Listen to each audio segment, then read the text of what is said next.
গোটা ভারতে যখন গেরুয়া উগ্র হিন্দুত্ববাদের দাপট, তখন নির্যাতিত মুসলিমদের পক্ষ নিলেন তামিলনাড়ুর নবনিযুক্ত মুখ্যমন্ত্রী থালাপতি বিজয়। নাগরিক অধিকার রক্ষা এবং সামাজিক শৃঙ্খলা বজায় রাখতে অত্যন্ত কঠোর অবস্থান গ্রহণ করেছেন তিনি। মঙ্গলবার সকালে এক বার্তায় তিনি স্পষ্ট জানিয়ে দিয়েছেন, তার রাজ্যে যদি কোনো হিন্দু মুসলিমদের উপর অত্যাচার করে তবে ছাড় দেওয়া হবে না। এর মাধ্যমে তিনি যেন মোদির উগ্র হিন্দুত্ববাদকে বৃদ্ধাঙ্গুলি দেখালেন। তিনি হুঁশিয়ারি দিয়ে বলেন, অপরাধী যে ধর্মেরই হোক না কেন, কাউকে বিন্দুমাত্র ছাড় দেওয়া হবে না। মুখ্যমন্ত্রীর মতে নাগরিকের অধিকার সবার জন্য সমান এবং এটি রক্ষা করা সরকারের প্রধান দায়িত্ব। সাম্প্রদায়িক সম্প্রীতি বজায় রাখার পাশাপাশি ক্ষমতা গ্রহণের পর প্রথম বড় সিদ্ধান্ত হিসেবে তিনি রাজ্য জুড়ে ৭০০-র বেশি মদের দোকান বন্ধের নির্দেশ জারি করেছেন। মুখ্যমন্ত্রী বিজয়ের নির্দেশ অনুযায়ী তামিলনাড়ু স্টেট মার্কেটিং কর্পোরেশন টাসম্যাক পরিচালিত ৭১৭টি মদের দোকান অবিলম্বে বন্ধ করে দেওয়া হবে।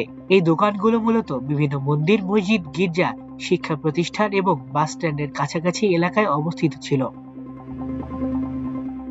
সরকারি হিসেব অনুযায়ী বর্তমানে রাজ্যের টাসমেকের অধীনে ৪,৭৬৫টি মদের দোকান রয়েছে। বিজয় নির্দেশ দিয়েছেন যে কোনো ধর্মীয় স্থান, স্কুল, কলেজ বা জনবহুল বাস স্ট্যান্ডের ৫০ মিটারের মধ্যে মদের দোকান রাখা যাবে না। বন্ধ হয়ে যাওয়া দোকানগুলোর মধ্যে ২৭৬টি ধর্মীয় প্রতিষ্ঠানের কাছে, ১৮৬টি শিক্ষা প্রতিষ্ঠানের কাছে এবং ২৫৫টি বাস স্ট্যান্ডের আশেপাশে অবস্থিত।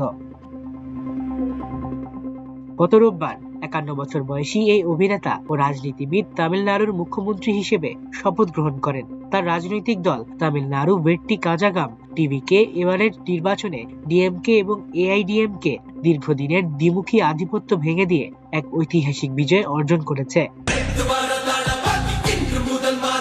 কংগ্রেস, বামপন্থী দলসমূহ এবং মুসলিম লীগের মতো বিভিন্ন পক্ষের সমর্থন নিয়ে বিজয়ের নেতৃত্বে তামিলনাড়ুর ইতিহাসে প্রথমবার একটি জোট সরকার গঠিত হয়েছে।